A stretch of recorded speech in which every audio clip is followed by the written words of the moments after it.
We are going to be doing the study session, of course, for social and behavioral for the MPH comps exam that's coming up in a couple of weeks. And everyone who is seeing this recording and all the crowds that are here today will have access to the site. And specifically, the site that we're talking about is ADMN0005371, MPH Comp Exam Study Guide, Social and Behavioral. So, the material that's on this site is basically, it probably looks familiar, very familiar to a lot of folks. Hopefully it will be, because it's all 10 modules that I cover when I teach the class. And I want to draw your attention to a couple of key elements, and then we're going to walk through one of the PowerPoints that's on the site so that you can have access to all the pertinent materials that you need to be studying for the comps exam. It's really crucial that you have a really firm understanding of several of the behavioral models and the interrelationships of these behavioral models. So without further ado, if you'll see at the very top of the content, there is the Theory at a Glance book that I encourage you to print out and read thoroughly. You really need to be very familiar with this book. It's a very user-friendly book, and it's also a good one to have in your toolkit when you're working in the profession and really be able to understand and explain to others what it means and how these theories all interrelate. In this book, you draw your attention to a couple of specifics.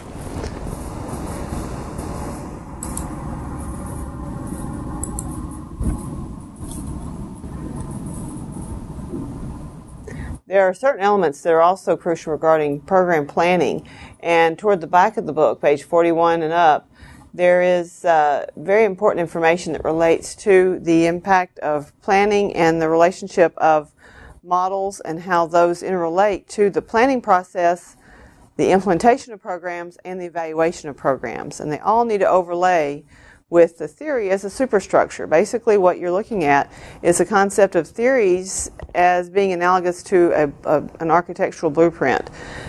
The superstructure that a building is built around is the theory for a program. And to be able to understand what might predict behavior in given instances is going to be very useful for you when you're working on planning, implementation, evaluation. So this precede, proceed element on table 10 that's in that book does very nicely describe the different planning steps that are involved and the importance of why you're doing it and some of the relevant theories and how those overlay with what needs to be happening in the process of planning and program evaluation. So definitely attend to that. Attend to that. And there is a also very helpful element on page 45 of the book that is a nice summary of several of the models and how they relate in the bigger picture of things. One key thing to think about is from the social ecological model is it's almost like the layers of an onion. You're looking at individuals versus interpersonal, social, community, and the impact on cultures and nationwide. So how all the different theories figure in, intermingle, is in table 11 here. The individual level theories from health belief model, stages of change, theory of planned behavior, the precaution adoption process model.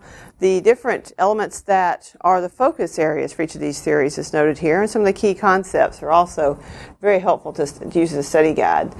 And then moving into the realm where you're having interpersonal relations and the whole concept of social cognitive theory, on up to a higher level, community level, you're really focusing on issues of community organization, how innovations are addressed and diffused across communities, and then how communication can be a useful tool when it comes to integrating what needs to be happening. So also, very importantly, when you're trying to apply this material, this information, the whole concept of the interrelationship of these different interventions that need to be happening to make public health truly make a difference.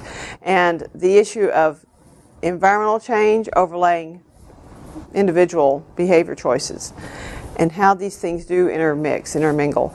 So you can see from an ecological standpoint, ecological levels, individual, interpersonal, and community, different theories that might be useful. And oftentimes the understanding I want you to come away with is that you can indeed pair up some different theories depending on the intervention that you're trying to impact on, what kind of behavior you're trying to do.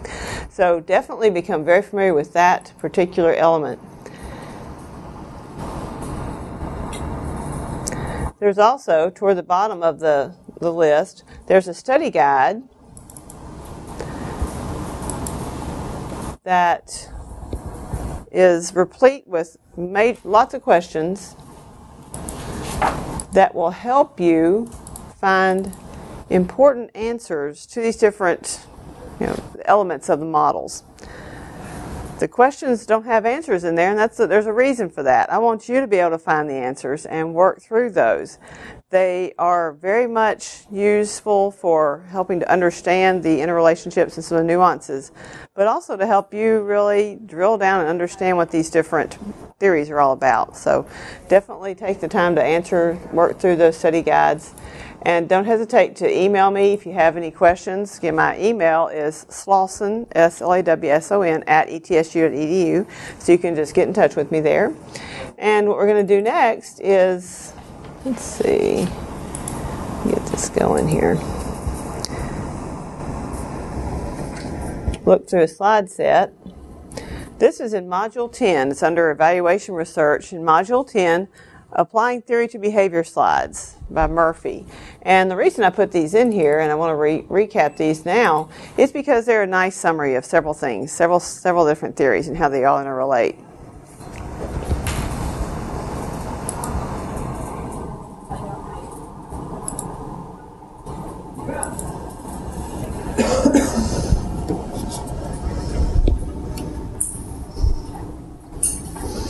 Okay. Oh, here we go. Alrighty. To basically reiterate the fact that health promotion really is about multiple levels of behavior intervention and the interaction of all those behaviors. From individual on down to how public policy has an impact. And you think about the fact that as public health professionals, we are working to impact or assure the health of the community. The community is our patient, basically. So how can we work from individual level on up to public policy and be familiar with the different types of theories that can indeed make a difference here?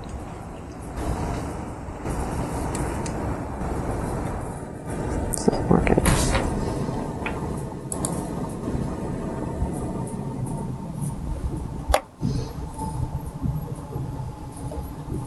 Okay, and basically, some of the individual theories, stages of change and health belief model. I'm not very good at this. Oh, here we go.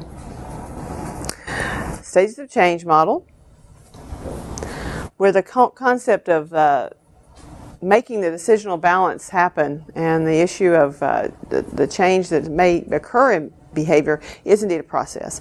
And the fact that we have different stages at which people will be. Let me see, get this cooperate here. And it's so crucial to gear these interventions toward whatever stage of change we have. A lot of times in 20, 30 years ago, especially in certain clinical areas, it was kind of common to make a presupposition, assume that people who are coming for work with clinicians are ready to make a change in their behavior. And it's not always the case. The stage of change concept is essential to try and determine where people are in that continuum of where they want to make a change. Are they still thinking about it, contemplating it, not quite ready? Are they really ready to make a change? Or have they already made their changes and needs help with learning how to maintain that positive behavior change? So all these things figure in. So the different stages that are a part of this model summarized here. The concept of it being cyclical in nature somewhat, always a concept to backtrack, and to know that this is oftentimes overlaying different theories. Also, just want to reiterate the fact that this model itself is not a theory in the strictest sense of the word, and oftentimes it can overlay a lot of the other theories that we have. But it's important to be aware of this decisional balance that occurs in people's mindsets when they're trying to decide whether they're going to make the switch, flip the switch to action or not, make that decision happen. And then we've got issues related to the health belief model, and this is really kind of cool. You think about perceived susceptibility. Individuals you're trying to intervene with, do they think they have concerns or something to be concerned about. Susceptibility, severity, perceived severity of ill health. And also, on the flip side of that, benefits to action. If they do something, are they going to get good things or bad things out of it? And then cues to action. What kind of things can you put in the environment that would make it easier for them to make it possible, for them to make the change? And then self-efficacy, of course, giving them the skills, the confidence that they can make a difference. Interpersonal social learning theory. How the individual interacts with the environment in which they live, work, play, etc. And the fact that there is very much a reciprocal give-take there. We do indeed, of course, learn from others, learn by observing, and have to give people an understanding of their perceived capability to make a difference, to make a change in their behavior. And again, overlays with self-efficacy.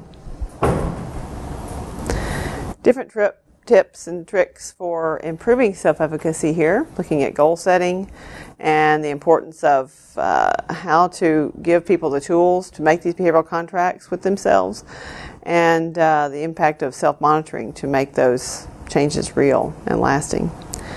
Encouragement always does indeed help.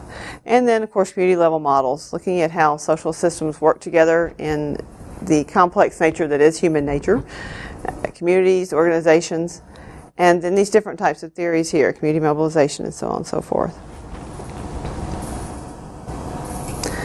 This concept of working with stakeholders is what's crucial here, and the idea of working within the environment in which you're trying to make change, and to start to see what can happen and how you can build in this type of community mobilization tools and techniques to make it really a positive experience for everybody. Organizational change theories.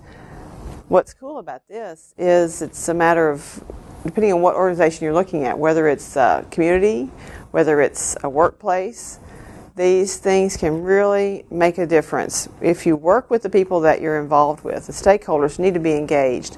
And that's where, like with the precede, proceed concepts, working within the community in which you're engaged to start to define and identify issues, solutions, and come up with action plans that really will indeed work with the group that you're interested in.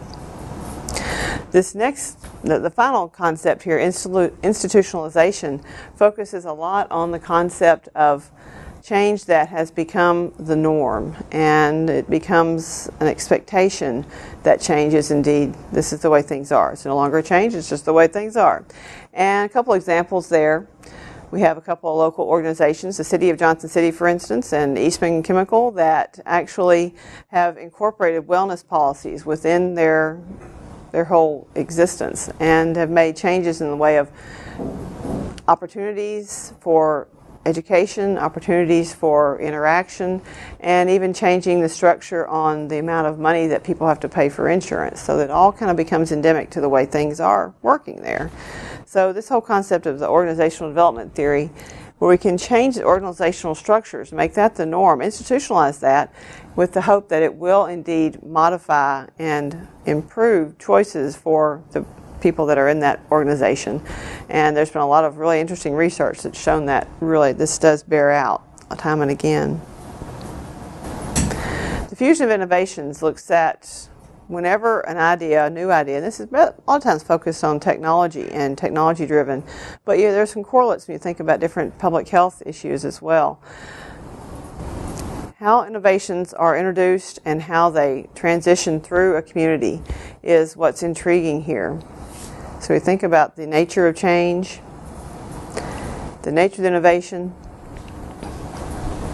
and a really cool example, you think about cell phones and the fact that 10 years ago it was kind of an out of the norm thing to have a cell phone. Now everybody has one. We all have to have our little handheld whatever. And you think about the nature of the innovation, and it needs to be easy to use, compatible with the values, and basically just overlay nicely with what we have going on in our reality. So we think about public health perceptions as well, and what's going on in terms of the types of food choices, for instance, that we have available to us.